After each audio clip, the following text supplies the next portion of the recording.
जय श्री कृष्णा, राधे राधे सभी को।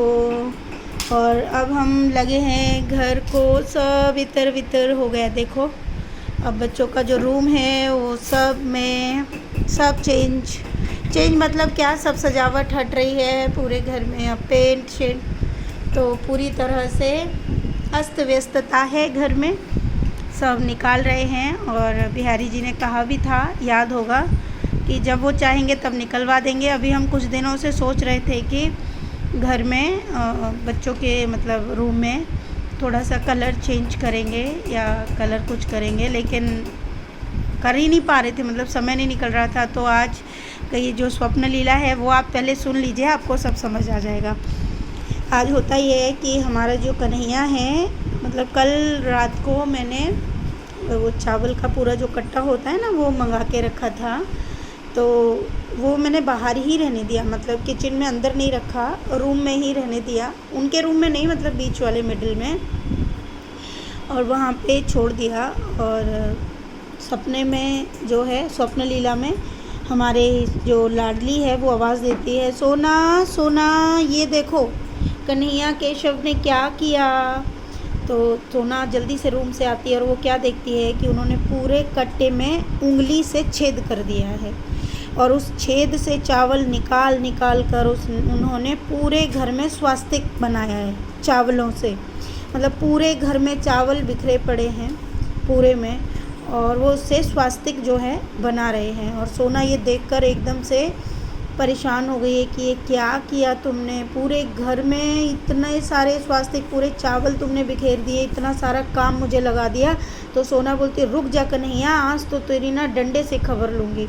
और सोना जो है, और ये बात सुनते ही केशव तो पहले ही भाग गया, वहाँ से गायब हो गया। और कन्हैया जो है, जैसे ही उसने सुना कि डंडा ला निकाल रही है सोना, तो कन्हैया उई मैया करते हुए वो भागता है चिल्लाते हुए। तो सोना कहते हैं, अभी तो मारा भी नहीं है और तू इतनी ज़ोर से चिल्ला रहा है।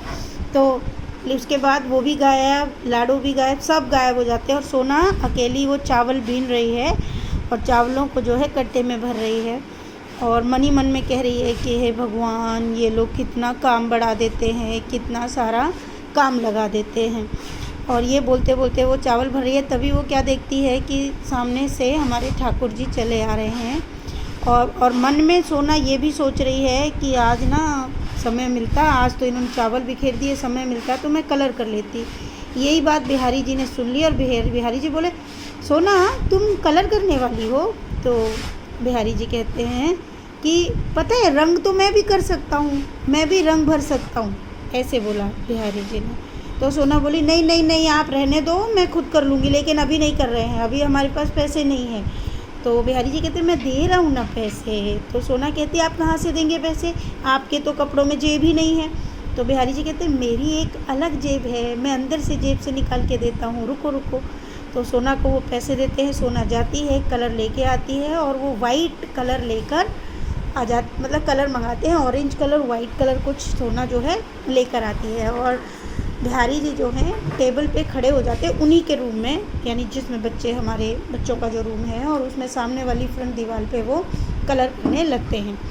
तो कलर करते करते वो गाना गाते हैं, तू कितनी अच्छी है। देखिए मेरे को तो ये गाना सुनते ही ना लय निकलने लगती है, तू कितनी भोली है, कितनी प्यारी है ओ माँ। तो सोना कहती है कि लगता है काम करते करते ना बिहारी जी को अपनी माँ की, मैया की याद आ रही है। तो सोना, तो तभी बिहारी जी सोना क्या देखती है कि वो एक दीवार से छोड़कर दूसरी दीवार पे भी कलर करने के लिए पहुंच जाते हैं, और वहाँ पर भी वो यही गाना गाने लगते हैं, मतलब कलर करते करते, और गाना गा रहे हैं, तू कितनी अच्छी है, तू कितनी प्यारी है, भोली भोली है। तो सोना कहती है, लगता है आज ना इनको अपनी मैया की याद आ रही है। तो वो कहते हैं, चलो मैं ना दिव्या को जगा देती हूँ। और सोना जो है जाती है और रूम में जाके देखती है कि मैं सो रही हूँ, वो मुझे उठा देती है और मुझसे कहती है, दिव्या देख बिहारी जी आए हैं, जल्दी उठ, तू उनका इंतज़ार करती रहती है ना, देख वो आज आए हैं। तो मैं ऐसे बोलती हूँ, अच्छा कहाँ हैं, और मैं एकदम अचेत अवस्था में भागते हुए बाहर आती हूँ और मैं लाला को देखने लगती हूँ। बिहारी जी पीछे मुड़ के देखते हैं, मतलब एक हाथ में उनके ब्रश है और वो पीछे देखते हैं। मैं उनको देखकर बहुत तेज़ से बिलख कर रोने लगती हूँ। रोते ही वो बिहारी जी जो हैं बड़ी अवस्था से छोटे छोटे होते चले जाते हैं, मतलब बिल्कुल बालक बन जाते हैं, गोद के बालक। और नीचे बैठकर वो हाथ फैलाकर और मतलब जैसे एक बच्चा बोलता है ना, गोद में लेने के लिए रोने लगते हैं। तो ये देखकर सोना कहती है, देख सोना, दिव्या वो ना तेरा प्रेम देखकर वो बालक बन गए हैं और तू उनको ले ले और खूब लाड लड़ा। तो मैं उनको गोद में ले लेती हूँ बिहारी जी को और उनको खूब प्यार करती हूँ, खूब रोती हूँ और रोने लगती हूँ। और जब मैं रो रही होती हूँ तभी सोना के पीछे से एक रोशनी जो है निकलती है, एक रोशनी पड़ती है और वो आवाज़ और वो बोलती है, आवाज़ आती है उसमें से कि अब ये सदा सदा के लिए तुम्हारी गोद में बालक बनकर ही रहेंगे। ये बात वो जो रोशनी है वो बोलती है, रोशनी में से वो आवाज़ आती है। तो सोना बोलती है, नहीं नहीं ऐसा बिल्कुल मत करना, बिहारी जी को बड़ा कर देना, हम नहीं संभाल सकते हैं, हमारे पास ऑलरेडी बहुत बच्चे हैं, बिहारी जी तो हमें संभालते हैं, हम बिहारी जी को कैसे संभालेंगे, हमारे घर में तो कोई बड़ा भी नहीं है और अगर ये भी बच्चे हो जाएंगे तो सारे घर का कारभार तो बिहारी जी पर ही है, हमारे तो बिहारी जी ही हैं और बिहारी जी ही संभालने वाले हैं, आप इनको जीवन भर के लिए बच्चा मत बनाओ।